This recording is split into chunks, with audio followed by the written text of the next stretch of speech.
ये अभय मिश्रा बहुत बड़ा अपराधी है। आए दिन फार्म हाउस में मारपीट करता है, अपने कर्मचारियों को पैसा नहीं देता, फिर मारपीट करेगा। यहाँ तक कि पत्थरगढ़ी के एक ठाकुर की हत्या भी उसने अपने फार्म हाउस के पास करा दी। और पुलिस है तो इस भय से काम नहीं करती कि विधायक है, तो कहाँ जाए, लोग उसकी मार खाएं, लोग उसका मुफ्त में काम करें। जब घोषित रूप से अपराधी है, दर्जनों उसके विरुद्ध अपराध दर्ज हैं, ऐसे व्यक्ति के विरुद्ध यदि प्रशासन इस भय में काम करेगा कि 400 वोट से विधायक हो गया है खरीद फरोख्त करके, तो देखिए हम लोगों को तो जो जनता के प्रतिनिधि हैं, जनता की आवाज उठानी पड़ेगी। और इसी को लेके आज यहाँ बैठे हैं।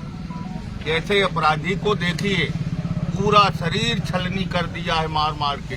उसकी माँ दहाड़ मार के रो रही है, बाप रो रहा है, और थाने में कोई सुनवाई करने को तैयार नहीं। तो ये हालत है। आज तो देश में कैसे कैसे अपराधी सांसद और विधायक बन बैठे हैं। तो जाने किसकी जानमारी कर दें, जाने किसको पीट के सड़कों में मेट दें, हत्या करा दें, और कानून हमारा प्रशासन इस डर के मारे कुछ न बोले कि ये विधायक है। तो देखिए कहीं न कहीं वो हम लोगों के लिए ऐसा कोई बंधन नहीं है। यदि हम लोग सत्ता पार्टी में हैं तो कोई ऐसा कानून, कोई ऐसा बंधन नहीं है कि न्याय के लिए हम लोग अपनी आवाज बुलंद नहीं कर सकते। बिल्कुल न्याय के लिए लड़ सकते हैं। और आप देखते जाइए, आर पार की लड़ाई लड़ेंगे, यहीं बैठ के लड़ेंगे। जितनी चोट लगी है उतनी धारा दर्ज करनी पड़ेगी और उसकी गिरफ्तारी करनी पड़ेगी। और मैं तो कहता हूं कि ऐसा भी ना हो कि आज हम लोग करें, कल वो लोग करें। एक बार आमने सामने की जंग हो जाए, जनता में भी कौन कितना ताकतवर है और जो कर्म वो करता है उसमें भी एक बार आजमाइश हो जाए कि किसमें कितना दम। और ये बिना इसके मानने वाला है नहीं, इसलिए कि वो तो अपराधी है ही है, जन्मजात अपराधी है।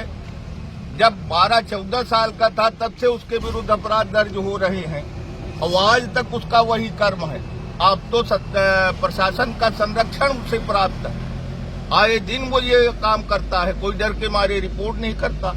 तो इसी फरियाद को लेकर हम लोग यहाँ बैठे हैं और इसके लिए निर्णायक लड़ाई लड़ेंगे। सरकार तो भाजपा की है, फिर भी आप लोगों को थाने का घेराव करना। अरे भाजपा में कोई लिखा है कि अन्याय के विरुद्ध नहीं लड़ेंगे? भाई आपसे किसने कह दिया कि अन्याय के विरुद्ध नहीं लड़ेंगे? भाजपा नहीं होती, सांसद और विधायक होते हैं, कार्यपालिका होती है, न्यायपालिका होती है। ये जो पद हो जाते हैं, जो प्राप्त कर लेते हैं, वो अपने आप में सत्ता हो जाते हैं।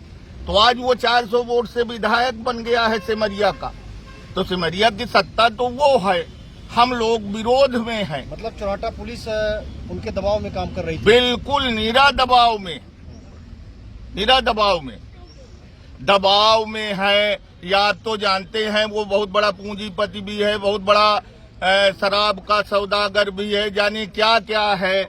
विभिन्न तरीके से उसके पास पैसे आते हैं नंबर 2 के।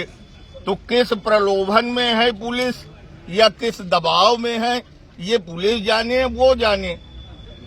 हम लोगों को न्याय नहीं मिल रहा, ये हम जानते हैं, जिसके विरुद्ध बैठे हुए। जी अपना नाम बता दीजिए। प्रदीप सोगौरा।